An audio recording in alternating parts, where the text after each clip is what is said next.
in Arabic iftiqar. Iftiqar يعني being in need and being in desperation. That's basically the main reason why we need dua, because we need everything in our life. Even the water we drink, everything we need. We need Allah to supply us with. So that's the major reason, because we are weak. That's the bottom line. And if we understand that weakness, we can appreciate how important dua is. What did Allah tell us? وَقَالَ رَبُّكُمُ ادْعُونِي أَسْتَجِبْ لَكُمْ. Pay attention to the continuation of this ayah. So Allah said, call me, supplicate to me, and I will answer you.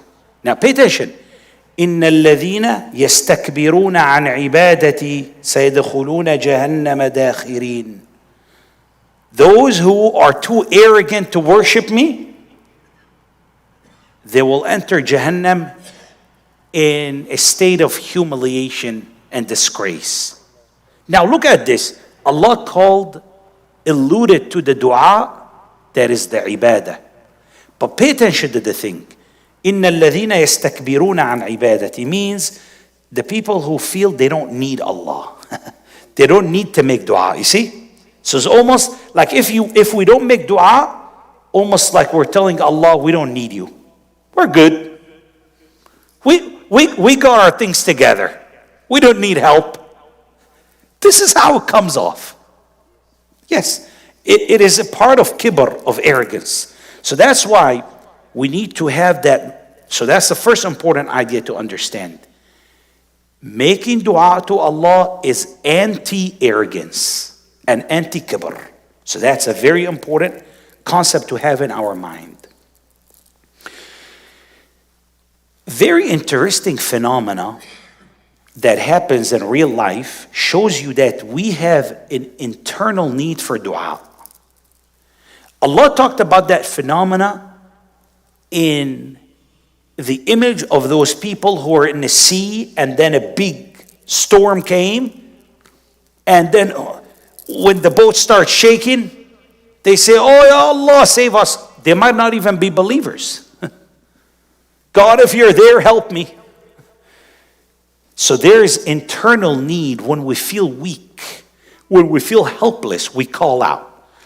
Right? Even people have the habit, if they don't call out to God, to call out to someone, help! If someone's stuck, help! Right? But someone will always ask whoever can really help. There was one story, one of our teachers, he's basically, in a bus, like about 100 passenger bus. That's in Syria. So anyways, in the bus, there were a bunch of people who they're not making the best choices. Let's put it that way. Okay? They basically playing loud music, being annoying. And the sheikh, he's having too much sabr with the whole situation. So anyways, it looks like this driver didn't sleep enough. So while he's driving, it looks like, he fell asleep for a moment. And then he came close to the edge, and the road is not very well paved. So he went over the gravel, and it became very bumpy. The whole thing was shaking. And all of a sudden, those people who 20 seconds before were like playing music and being annoying, all of a sudden, Ya Allah, Ya Allah, Ya Allah. You see, it comes out. Just like a few seconds, that's all what it took. That's all what it takes. So again, brothers and sisters, this is a need indeed. That's a need indeed, that we have it inside of us. So if we know that, we should embrace it. There's a poet. You guys have heard sha'ar yani poet. There was a poet, his name is Abu Nuwas. Let me see. I think Abu Nuwas lived in the Abbasi era. You know, in Islamic history, you have the Prophet ﷺ, you have the 4 Khalifas, right? Sayyidina Abu Bakr, Sayyidina Umar, Sayyidina Uthman, Sayyidina Ali. Then you have the Umayyad dynasty that lasted for a long time. Then you have the Abbasi dynasty came after. So there is one poet, his name Abu Nuwas. This Abu Nuwas, he's ajib. This guy, he spent most of his life writing poetry about women and drink and khamr. But then towards the end of his life, he repented to Allah and he changed the genre of his shi'r. And he said some of the most beautiful lines of poetry you can hear. And you can see the sincerity coming through. In few of those lines he say, يا رب إن عظمت ذنوبي كثرة فلقد علمت بأن عفوك أعظم. Oh ya Allah, even if my dhunub are a lot, then I know that your forgiveness is even more. إن كان لا يرجوك إلا محسن فبمن يلوذ ويستجير المجرم. If only good people have hopes from you, if only good people can make dua to you, then who's the criminals going to make dua to? They have nowhere else to go. They have nowhere else to go. ما لي إليك وسيلة إلا الرجاء وجميل عفوك ثم إني مسلم. I have no way to reach you, O Allah, except my hope in you and your forgiveness, and I'm a Muslim after all. That's a big deal. Being a Muslim is a big deal. So you got initial credit off the bat. So again, this sha'ar, this poet was expressing that human need to go back to Allah and ask Him with sincerity. Brothers and sisters, let's talk about certain points that inshallah we can benefit from practically. First of all, let's look into what are the benefits of dua. What benefits can we harvest from dua? Now, first of all, is gaining what you need. Right? Like a lot of times, starting with me, when I was a kid, I'm going to the exam. What do I say? رَبِّ اشْرَحْ لِي صَدْرِي وَيَسِّرْ لِي أَمْرِي وَاحْلُلْ عُقْدَةً مِّن لِّسَانِي يَفْقَهُ قَوْلِي اللهم لا سهل إلا ما جعلته سهلا. Right? We say this dua. And then all of a sudden, the exam became easy, alhamdulillah. Maybe the reason Allah made it easy because I asked for it. Right? Same thing, when you go in a car, what do you read? سبحان الذي سخر لنا هذا وما كنا له مقرنين وإنا إلى ربنا لمنقلبون. Right? اللهم إني أسألك في سفري هذا البر والتقوى. You read, you say, oh Allah, save me. And Allah saved you that trip. You see? Alhamdulillah. So, one benefit of the dua is you are asking the one who's in control. You are asking Malik al-Mulk. Malik al-Mulk, the owner of the kingdom. So, you can get your job taken care of. You can get your matters taken care of, inshallah. The second benefit of dua deflects and wards off calamity.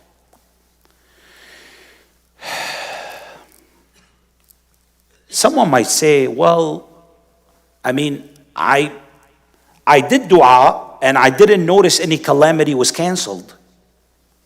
My question to you, did you know which calamities were lined up for you? Did you know? Did you know in the next Saturday that there was a calamity lined up and Allah removed it? Do you know this? We don't. We don't know this. So you have to trust Allah on that one. So again, same thing. Someone could make dua for a calamity that is going to happen in the future, that, oh Allah, avert it. Or if you, oh Allah, you had destiny for me to go through something, make it easy. Give lutf. You know what lutf is? I'll tell you what lutf is. Maybe in the destiny, there is someone, there's a rock that is going to fall on them, like this big. Okay? Then lutf happens, and that rock, it rolls down, and then it hits another rock, and it splits to small pieces, and then pebbles fall on you. So the rock could have killed you, but the pebbles, it gives you little pain, that's it. So that's the lutf. That's the destiny, you're going to have a flat tire. Lutf, your spare is good. Or it's not raining and snowing when that happens. Or immediately the help came and they helped you fix your tire. You see? So there's qada and there's lutf. That's why one of the benefits of the dua is alleviating the qada into the lutf. That's why, what do they ask? One of the du'as we learn from our ulama, Allahumma inna la nas'aluka radd al-qada, walakin nas'aluka al-lutfa fi. We can't tell you don't have any destiny for us, but we ask you to have lutf, to make it easy, to make it gentle. So brothers and sisters, that's the second benefit. Getting what you need, and second, warding off calamities. The third benefit of dua is internal strength. Yes. When you are doing dua, you feel strong because you are connecting with Malik al-Mulk. So if you are undergoing dhulm, if someone is oppressing you, if an organization is oppressing you, if your job is oppressing you, whatever, you feel that strength when you call upon the one who controls everything that you're afraid of. And the biggest person you're afraid of, Allah could send a tiny clot to their brain and make them drop immediately on the floor. Total control. So that will give you the feeling of power. That's the other benefit of dua. The fourth benefit is you draw close to Allah. So the dua has qurb, closeness. Yes, because a lot of times we do dua where? When we're by ourselves, right? In home, in the car. Maybe we don't want to do dua in front of our parents. Maybe we don't want them to see us broken and all of that, but maybe we do it by ourselves. You see? That means closeness. You talk to Allah directly. Oh Allah, help me with this. Oh Allah, help me with this. So the benefit of dua, it will connect you with Allah. The last benefit I want to talk about, of course there's a lot, but it's, a group. Actually, when we don't call upon Allah, Allah will not be happy with us. Allah will be angry with us. Actually, there's a hadith in Sunan al-Tirmidhi, very famous book of hadith, that talks about that meaning. That Allah will be angry with the abd if the abd doesn't call upon Allah. Why? Because, wait, you don't need me? It doesn't mean that Allah needs us. It doesn't mean that Allah needs our dua. But we are showing an attitude. Just like I said earlier, just like we don't care. Just like we don't need any help. And now we're going to see, this is the second section I'm going to talk about. What are the secrets of getting your dua accepted and the manners and the adab of doing dua properly. You see, I'll tell you a secret. Deal? I'm going to tell you one of the most powerful secrets in dua, and try it for yourself.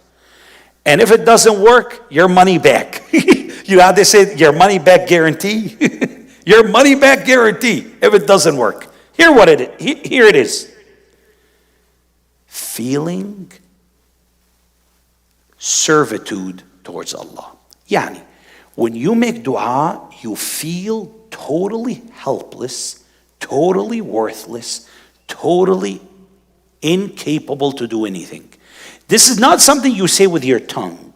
You could say with your tongue, but this is a condition you have to feel. If when you make dua, you feel like you already have an insurance policy, that's not dua. Let me be very honest with you. If in the back of your mind you might say, whoa, a'udhu billah, who would say that? It can come in the back of our mind. We make dua, but we don't have that burn or urge or that feeling of need. Almost like, okay, if the dua did not get accepted, things are still going. My life is still going. That could be in the back of someone's head. Like they're not worried if the dua is not accepted. It's fine. What? That's one of the biggest secrets of answering the dua is what? Need and servitude. Do you know how powerful that is? Well, I'll tell you how powerful. It is so powerful that if a kafir has that feeling and they're in distress, Allah will save them. A kafir. Someone who doesn't even believe in Allah. And you heard about those stories, like there are stories of some people who reverted to Islam, who before they became Muslim, they were like in desperate situation, they're going to die, for example, and then they ask Allah in that state, in the state that they're burning and in need and in desperation. And all of a sudden, crazy things happen. Almost miraculous things happen. And Allah will save them. So again, this is the number one key. If you forgot everything of that I said in this lecture, remember this. One of the keys, the secrets of your dua being accepted is you feel in your heart the need and the urge and the helplessness.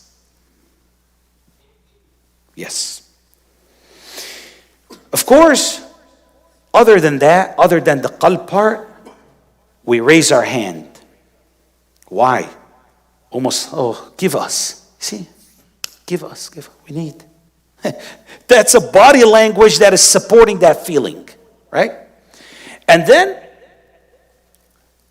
the third adab of dua, what do? We start our dua with Alhamdulillah.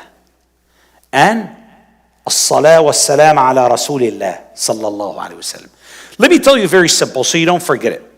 The salah ala Nabi sallallahu alayhi wa sallam needs to be like the two breads of the sandwich. Okay, you're not going to get like a piece of meat put on your hand and put ketchup and mustard and lettuce and what is that? What do they call it? Ranch? No, not ranch. The mayo. Yeah, mayonnaise. Yeah, you put mayonnaise, then you're going to sit and eat. What is this? Like you're going to say, are you okay? It's like your hands are all wet and slobby with that stuff. No, you put a piece of bread, you put that stuff on, then you put another piece and eat it. So that's the salah ala Nabi sallallahu alaihi wasallam. It's the two pieces of bread. Make sure your sandwich becomes proper. And then the dua is in the middle. The dua is the meat and the lettuce and all that stuff. So what makes your dua more likely to be accepted is you add the Prophet's name, sallallahu alaihi wasallam, at the beginning of the dua and the end. That's why you see a lot of ulama or, a'imma or in the khutbah, they start, Allahumma salli ala, then at the end, they say, wa sallallahu ala nabiyyina Muhammad wa ala alihi wa sahbihi wa sallam. So that's important. Why? Why is that? Because the Prophet sallallahu alaihi wasallam, Allah made him a source of blessing. So when his name is added to the dua, he has a very high rank with Allah. So because of him, Allah will accept your dua, inshallah. So the fourth point, and this is important. Pay attention to this. We don't think about it much, but I think let's implement it to our dua, will benefit, inshallah. Here's the thing. Let's add in our dua other people too. Let me tell you why. Maybe for whatever reason, maybe I do something that prevents my dua from being accepted. But because I included fulan, maybe fulan has clear line with Allah. So then, because I included fulan in the dua, I said, oh Allah, for example, help my mother and me and my dad and brother. Maybe one of those people, or my neighbor, or the mu'mineen of this town, or anything. Maybe because of them, Allah subhanahu wa ta'ala will also forgive you, or will also accept your dua on the way. So it's very important to put the mu'mineen. What did Sayyidina Nuh say? رَبِّ اغْفِرْ لِي وَلِوَالِدَيَّ وَلِمَنْ دَخَلَ بَيْتِيَ مُؤْمِنًا وَلِلْمُؤْمِنِينَ وَالْمُؤْمِنَاتِ. So let's include the mu'mineen wal-mu'minat. And also, what do we say in the salah? التحيات لله والصلوات والطيبات السلام عليك أيها النبي ورحمة الله وبركاته السلام علينا وعلى عباد الله الصالحين. Boom, you see, you add the عباد الله الصالحين into the equation, you give salam upon them. Now you're more likely to be accepted because you're now with a solid group. That's why, what do they say? If you're a salih, you're automatically getting daily instant dua from people who are praying. Because if you're from the salihin, then the salam is coming to you every day from everyone praying around the world. Isn't that cool? That's cool, right? Have you thought about it like that? It's crazy. Anyways, crazy but true. The fifth point, or adab min adab al-dua, is to call and invoke Allah with His names. Ya Rahman, Ya Rahim, Ya Quddus, Ya Salam, Ya Kareem. It depends on what you're asking for. If you're broken, Ya Jabbar. See? If you need mercy, Ya Rahim. If you're out of rizq, your bank is going low, Ya Razzaq. See? You invoke Allah's names according to the munasabah, according to the thing you need. And then the absolute name, Ya Allah. Yes. So this is the fifth. The sixth part, which is very important, and this is something we need to focus on, is persistence and consistency. Now here's the thing. Sometimes, because we're living in the age of speed, right? Everything is becoming very fast.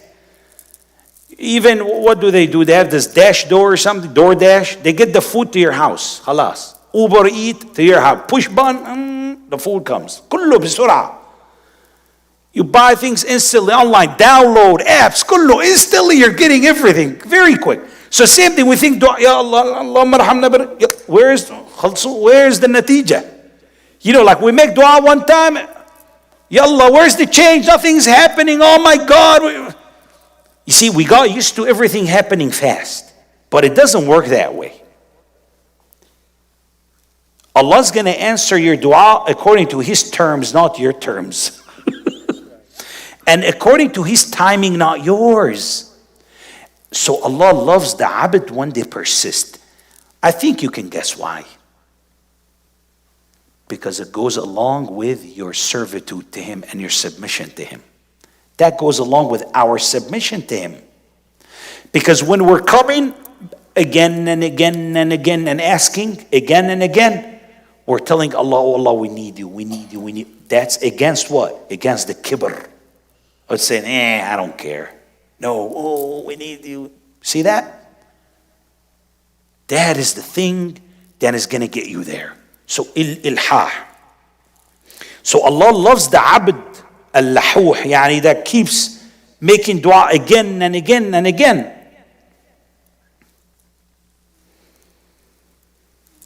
You know, one of the poets, what did he say? What did he say, one of the poets? He said, لا تسألن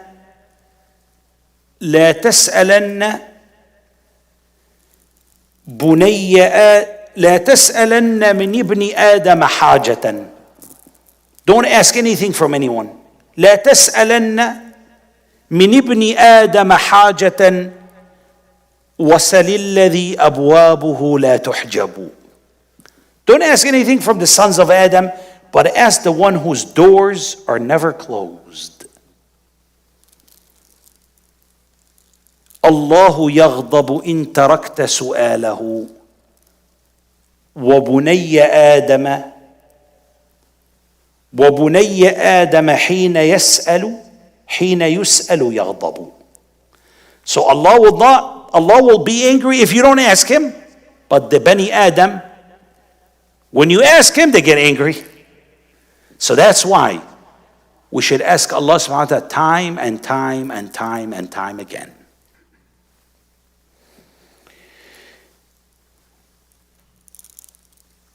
Few more points, I think we're at 6 now, that make our dua more likely to be accepted, is that we continuously do tawbah and ask Allah for forgiveness.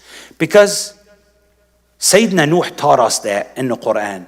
فَقُلْتُ اسْتَغْفِرُوا رَبَّكُمْ إِنَّهُ كَانَ غَفَّارًا يُرْسِلِ السَّمَاءَ عَلَيْكُمْ مِدْرَارًا وَيُمْدِدْكُمْ بِأَمْوَالٍ وَبَنِينَ وَيَجْعَلْ لَكُمْ جَنَّاتٍ وَيَجْعَلْ لَكُمْ أَنْهَارًا. So when we do istighfar, Allah will open His doors for us. So when we do istighfar, we're more likely for our prayers to be answered. So maybe if our prayers are being a little stuck, taking some time, let's ask ourselves, maybe we need to do more istighfar. Maybe we need to do tawbah from certain things. 2 more points.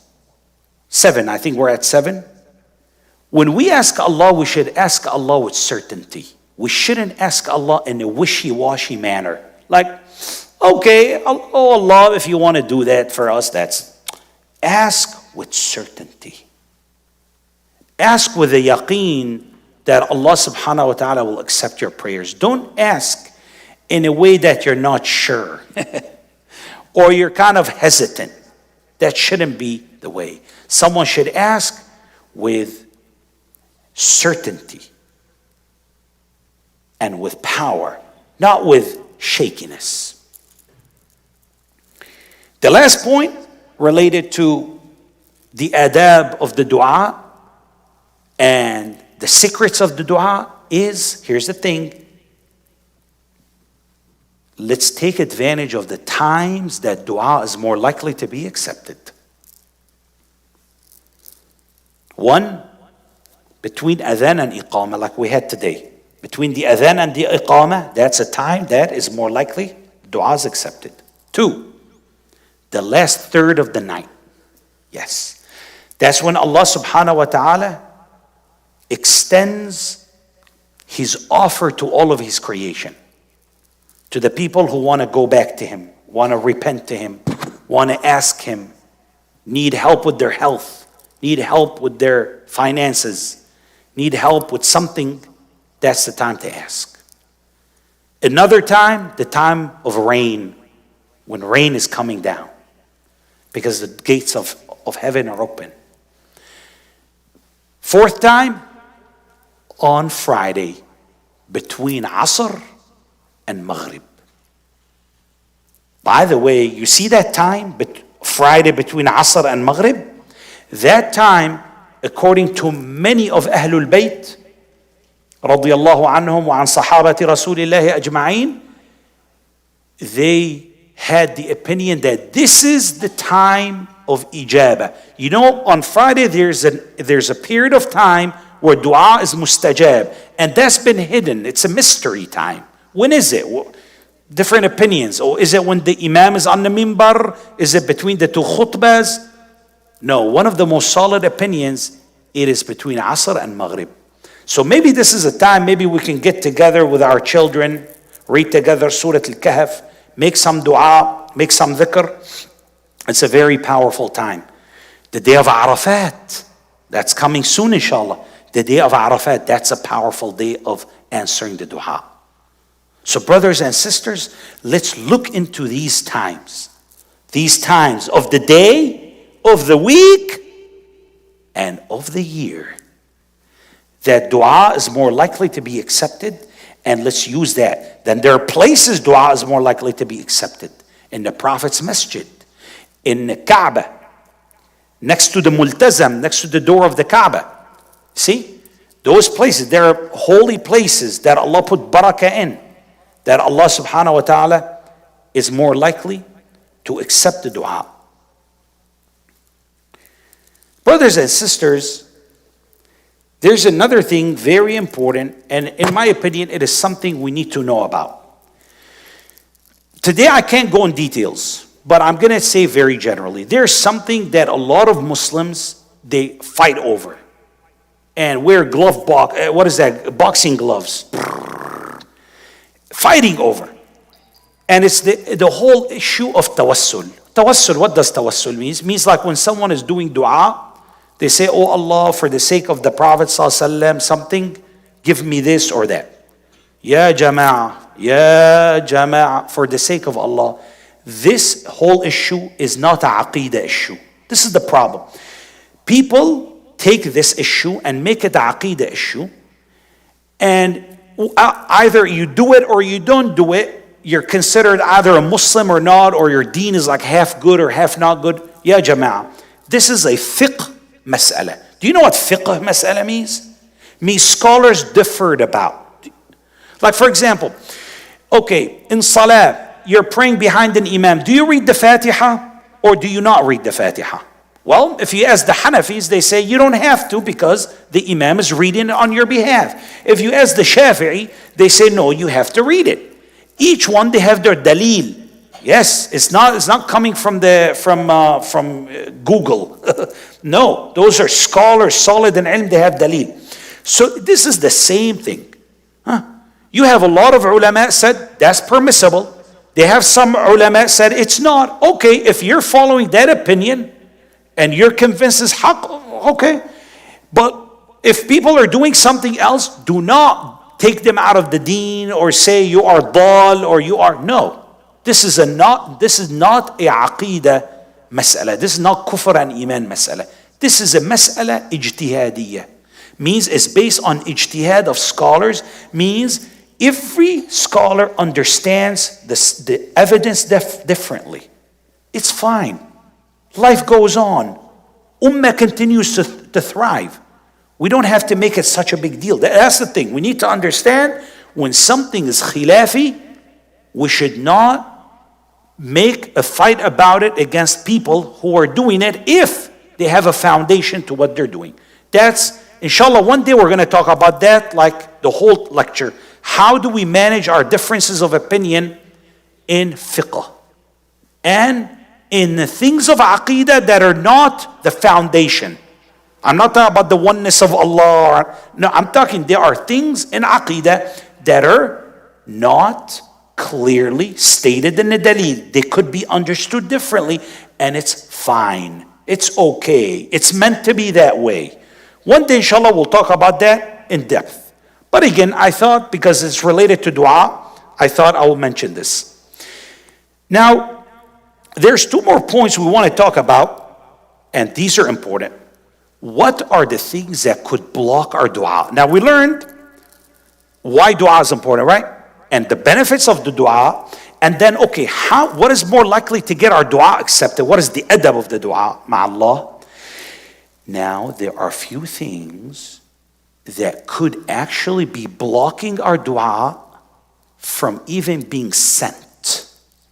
Basically, we have no service. You know, the phone, the SIM card is removed. Allah. If the SIM card is removed, what are we going to do? We need to put the SIM card in to make the call. Okay. The most important, I would say number one, and I would say like there's two main things. Okay. These are few, not too many. First thing, and this is a key, ya Jama'ah, please listen to this one. It is al-halal. Al-halal. If you want your dua to be accepted, you have to eat halal. Actually, Sayyidina Sa'd ibn Abi Waqqas radiyallahu anhu, who was the khal of the Prophet sallallahu alaihi wasallam, he told the Prophet sallallahu alaihi wasallam, "Oh Rasulullah, ask Allah to make my dua mustajab." What did he tell him? Eat halal, your dua will be mustajab. Simple. Eat halal has two meanings. Means the earning is halal. Someone, their job is a type of job that brings in halal income. It's not working in things that is haram to sell or buy or deal with. You're not getting your income from interest or from things that they deal with haram stuff, for example. Or maybe someone get their money through deceit and cheating and misrepresentation or whatever. That's the first. And the second thing is that the food they eat is halal, even if they're eating it from someone else. So these two things, I am telling you, there are very strong ahadith talking, like there's this famous hadith about this man. I think the hadith is in Bukhari, or one of the top books, definitely. This man who's so pitiful. He's traveling, his hair is all messed up, his clothes is all raggedy. You would feel pity for that person. And then that person will raise their hand and they say, Ya Rab, Ya Rab. And then the Prophet ﷺ comment on that man.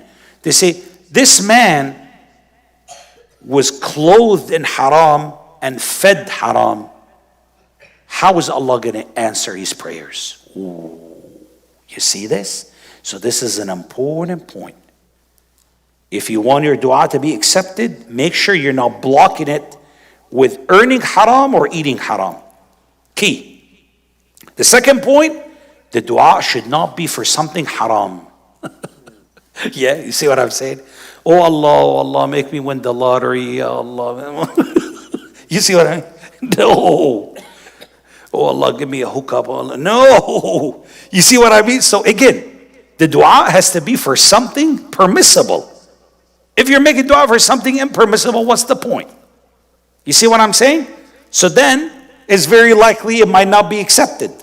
Or, Allah might test you with it. Oh, you want this? Faddal. Now see. Now see what you're going to do. Now, the last point I want to mention about the dua, which in my opinion, this is a key right now. This is a key. Because you went to the vending machine, you put the dollar in, you press the button, and now you're waiting eagerly for the can of soda to roll down because you want to drink it. So now, the last point I want to talk about, what is the result of the dua? How is dua accepted? How is dua answered? Well, there are 4 ways that a dua will be answered. 4 different ways that dua is answered. This is so important to know. Why? Because when you make dua, you need to know how to react with that, to know what to expect, basically. The first scenario, Allah will give you what you asked for. Oh Allah, help me pass an exam. You actually passed. Oh Allah, send me bint al-halal. Allah sent you bint al-halal. Oh Allah, oh Allah, let the heart of the interviewer give me that job. You got the job. Khalas. So that's scenario A. You get what you ask for. Scenario B, you don't get what you asked for, but you get something better for you that you did not ask for. Like for example, oh Allah, give me that job, give me that job, give me that job, give me that.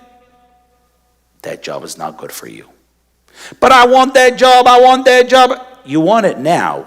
But 5 years later, you're not going to want it because of whatever garbage is going to be in it. So Allah, from His ilm, He will give you something better in the place of what you asked for. 2. 3, and this is a key. This one requires a lot of iman.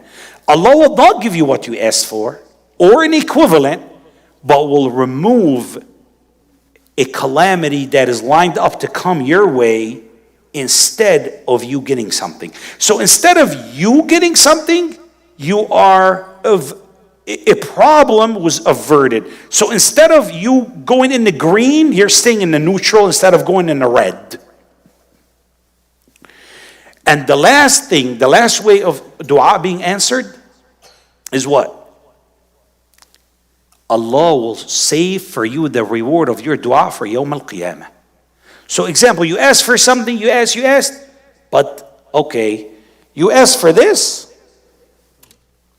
Yawm al-Qiyamah, I'm going to give you Lake Michigan. Khalas. Something way bigger than you ever thought could happen. Khalas, this. And it is said that one Yawm al-Qiyamah, people see the du'as that they get, that they were saved. They will say, I wish all of the du'as were saved till this day. I wish I never got anything, actually. Because that whole dunya is gone now. I have this now. So brothers and sisters, these are the points I wanted to mention about the dua.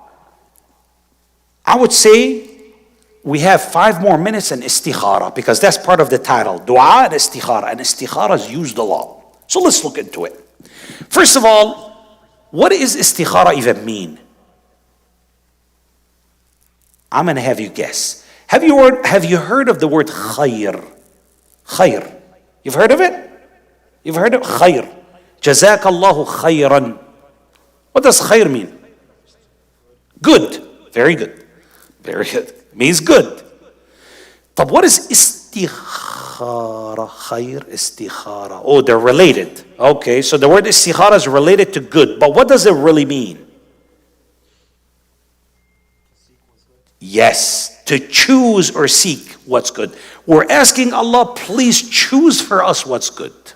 That's the meaning of Istikharah. You're asking Allah to choose what is good for you.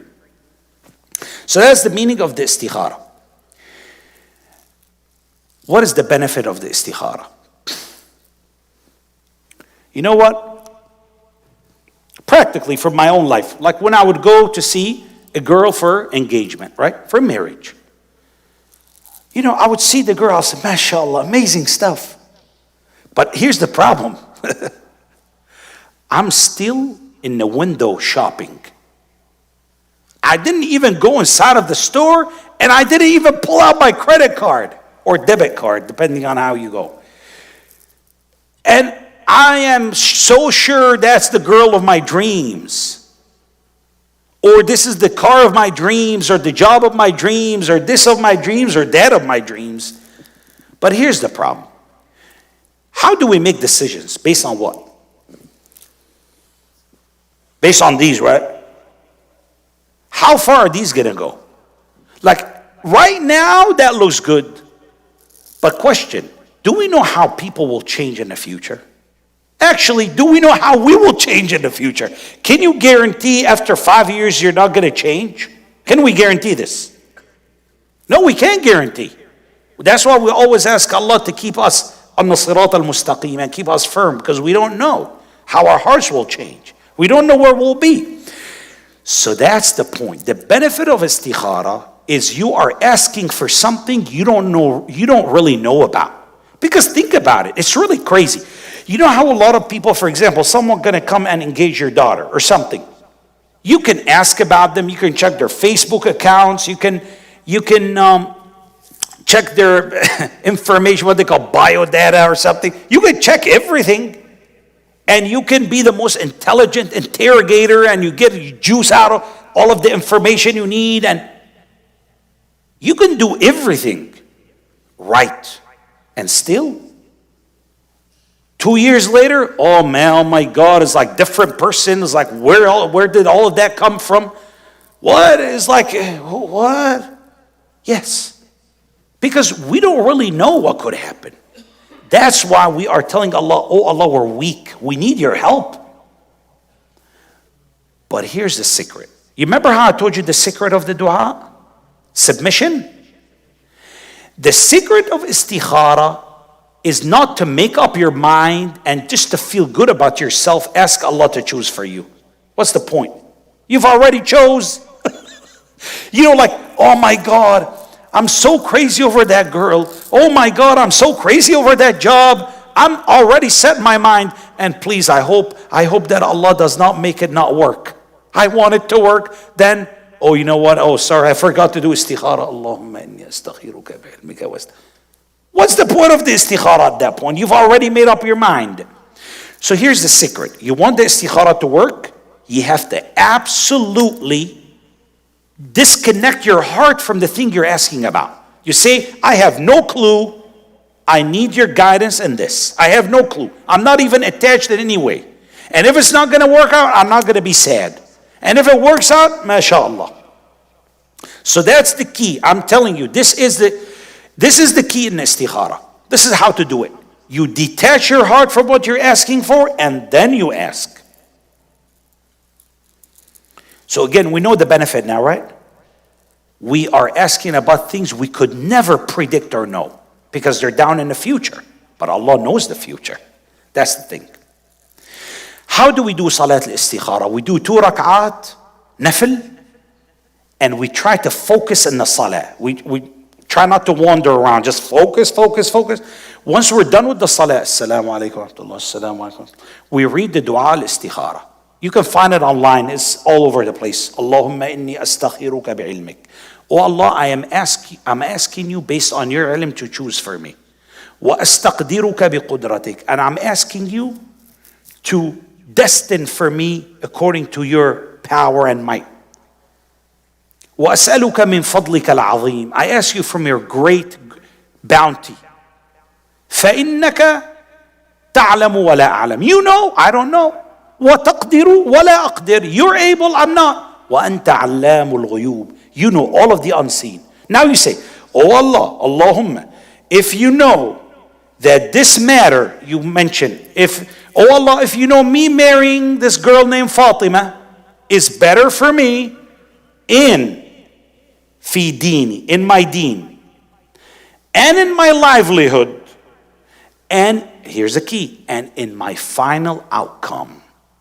Because you don't want to be happy for 1 year and then you say, I'm never going to get married anymore in my life because it was such a horrible experience. No, that's why you want the outcome to be good. Then what do you say? فَيَسِّرْهُ لِي. Make it easy for me. وَقْدُرْ لِيَ الْخَيْرِ. Make khayr, my destiny, wherever it is. ثُمَّ رَضِّنِي بِهِ. Make me, or maybe that's in the second part. Let me continue. Okay, فَقْدُرْهُ لِي وَإِن كُنْتَ تَعْلَمْ. If you know that this matter is not good for me, fi dini, in my deen, my livelihood, and my final outcome, then turn it away from me and turn me away from it. And make khayr for me wherever it is, and then you mention what it is. You see, I give you example, marrying Fatima. That's an example. Or taking that job, whatever. Now, after we do the istikharah with sincerity and with total detachment from what we're asking about, here's where the misconceptions start. People think that you're supposed to see a dream. No, you're not. Or you're supposed to see, like, someone wearing white dress in the dream telling you, yes, go ahead, it's awesome. Or like, oh, this is a job you see in the dream, like you are in a, what is that called? Hot air balloon, and you're pouring bags of dollars out of that basket. No. Because here's the thing. The whole thing that is supposed to happen, you just said it in the dua. If it's good for me, make it easy. So you'll start noticing, is that thing getting easier or harder? Are things just moving, or are they getting stuck? Every time I try to get something, it's getting difficult. That's your sign. It's not a dream or anything else. And a very important thing, it is a feeling in the heart. You will feel easy about it, or you will feel distressed and gloomy about it. So it's something in the heart, and it's something that either it's going easy or it's becoming difficult and complicated. You see? So that's the way to know the istikharah. So basically that's what I wanted to comment on the istikharah, just to clear up some misconceptions, give practical tips, and understand why we do it. Brothers and sisters, eventually the khulasa, the bottom line is, after all of what I said, the bottom line is one word. We have to connect our hearts to Allah. Once that happens, you will see ajaib in your life. That's the reality of the matter.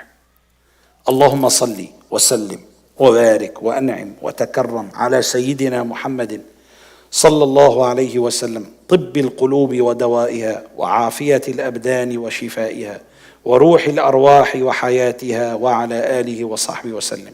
ربنا لا تزغ قلوبنا بعد إذ هديتنا، وهب لنا من لدنك رحمة إنك أنت الوهاب. اللهم علق قلوبنا بك، اللهم اجعل اعتمادنا عليك، اللهم لا توجهنا إلا إليك، ولا تصرف قلوبنا إلا إليك. اللهم إنا نسألك أن تجعل الإيمان في قلوبنا، وأن تجعل الإسلام على ألسنتنا وجوارحنا يا رب العالمين. اللهم إنا نسألك أن تجعل القرآن العظيم ربيع قلوبنا. اللهم علمنا منه ما نسينا، اللهم علمنا منه ما جهلنا، وذكرنا منه ما نسينا، وارزقنا تلاوته آناء الليل وأطراف النهار.